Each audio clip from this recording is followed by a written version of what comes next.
नमस्कार मित्रों, आपके अपने चैनल धर्म और साधना में आपका स्वागत है। जब पाप बढ़ता है, जब धर्म थक कर बैठ जाता है, जब सत्यम शिवम सुंदरम केवल ग्रंथों तक सीमित नहीं होता, तब कोई आता है काल बनकर, विनाश बनकर। वह है भगवान कल्कि। तो चलिए आज सुनते हैं कलयुग के अंत को करने के लिए भगवान कल्कि के अवतार की कथा। सालों पहले की बात है। धरती थक चुकी थी। उसकी छाती पर लोभ, हिंसा और अधर्म के नुकीले पांव पड़ते पड़ते अब वह कराह उठी थी। कलयुग अपने चरम पर था। सत्य को लोग कमजोर कहने लगे थे। धर्म हंसी का पात्र बन गया था। बेटियां डरकर जन्म लेती थी। माँ बाप वृद्धाश्रम में पड़े रहते थे और बच्चों को किताबों से ज्यादा झूठी कहानियां सिखाई जा रही थी। इन्हीं दिनों पृथ्वी एक बार फिर देवताओं के पास पहुंची। उसका रूप मलान था, आंखें आंसुओं से भीगी थी।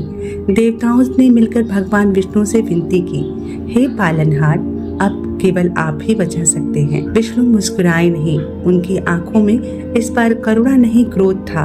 उन्होंने कहा, अब मैं स्वयं जन्म लूंगा, अंतिम बार, कल्कि बनकर। ये एक गांव था, कलयुग के शोर से दूर। वहीं ब्राह्मण विष्णु यश और सुमित्र के घर एक पुत्र ने जन्म लिया। जन्म के समय आकाश में बिजली चमकी, पेड़ झुक गए जैसे प्रणाम कर रहे, और गंगा की धारा कुछ क्षण के लिए ठहर गई। लोगों ने देखा उस बालक की आंखों में कोई रहस्य था।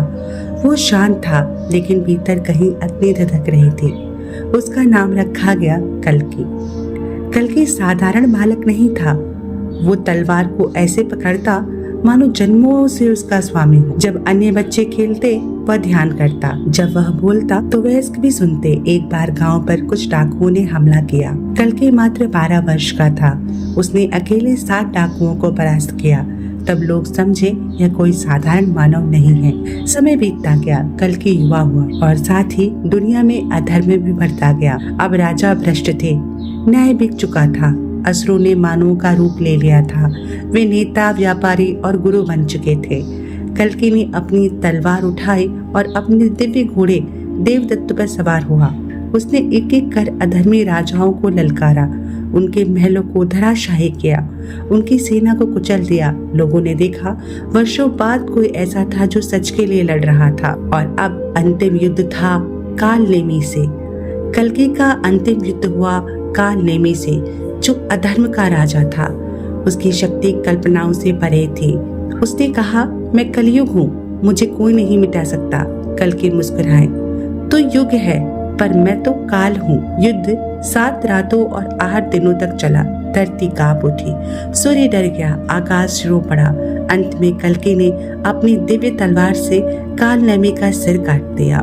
उस दिन के बाद से आकाश में फिर से चिड़िया चहचहाई, नदियां मीठी बहने लगी, लोगों के चेहरे पे फिर से शांति दिखने लगी। कल्कि ने कहा, सतयुग लौट आया है, पर याद रखना, जब जब अधर्म बढ़ेगा मैं फिर लौटूंगा, किसी रूप में, किसी स्वरूप में। कल्कि कोई व्यक्ति नहीं है, वह चेतना है, सच बोलने की, अन्याय के विरुद्ध खड़े होने की। और अगर तुम चाहो तो वह कल्कि तुम भी बन सकते हो। तो कैसी लगी कल्कि और कलयुग के अंत की ये अद्भुत कथा? उम्मीद करती हूँ पसंद आई होगी। आपका क्या मत है? कब होगा कलयुग का अंत और कब लेंगे कल्कि अवतार? अपने विचार हमें कमेंट में जरूर दीजिएगा। इसी के साथ मैं आज विदा लेती हूँ। अगले कथानक के साथ पुनः उपस्थित होंगी। तब तक के लिए नमस्कार।